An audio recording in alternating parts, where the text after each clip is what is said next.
আসসালামু আলাইকুম। এই গরমের ভিতরে ঠান্ডা কফি কার না ভালো লাগে, কোল্ড কফি। তো আর দেরি না করে চলে এলাম কোল্ড কফি তৈরি করতে। যাই হোক, শুরু করে দিলাম কোল্ড কফি তৈরি করা। 2টা চকলেট নিয়েছি, একটা হচ্ছে চকলেট কালার আর একটা হচ্ছে হোয়াইট কালার।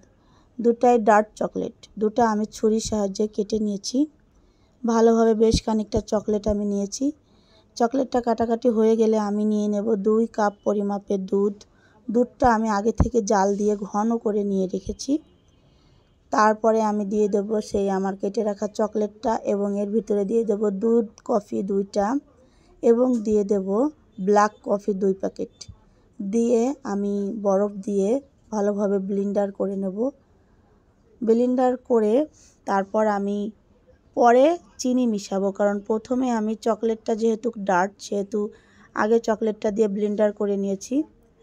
এখন দিয়ে দেবো আমি চিনি পরিমাপ মতো, যে যেমন চিনি খায় সে তেমন দেবে। আমি একটু বেশি খাই তাই বেশি দিয়েছি। প্রথমে আমি ব্লেন্ডারের মুখটা ভালোভাবে লাগাইতে পারি নাই, ঢিলা ছিল তাই অনেক খানিকটা পড়ে গিয়েছে। সেকেন্ড টাইমে আমি ভালোভাবে আটকিয়ে দিয়েছি, এখন আর পড়িনি। এই যে দেখুন আমার কোল্ড কফি তৈরি হয়ে গিয়েছে। তো বন্ধুরা, এখন আমি এর ভিতরে কয়েক টুকরা বরফের কুচি দিয়ে পরিবেশন করব। আপনারা বাসায় বসে যদি এইভাবে কোল্ড কফি তৈরি করেন তাহলে একেবারে প্রাণ জুড়িয়ে যাবে। তো বন্ধুরা, আর দেরি না করে এখনই চলে যান কোল্ড কফি তৈরি করতে এবং আমার চ্যানেলটাকে সাবস্ক্রাইব করে দেবেন।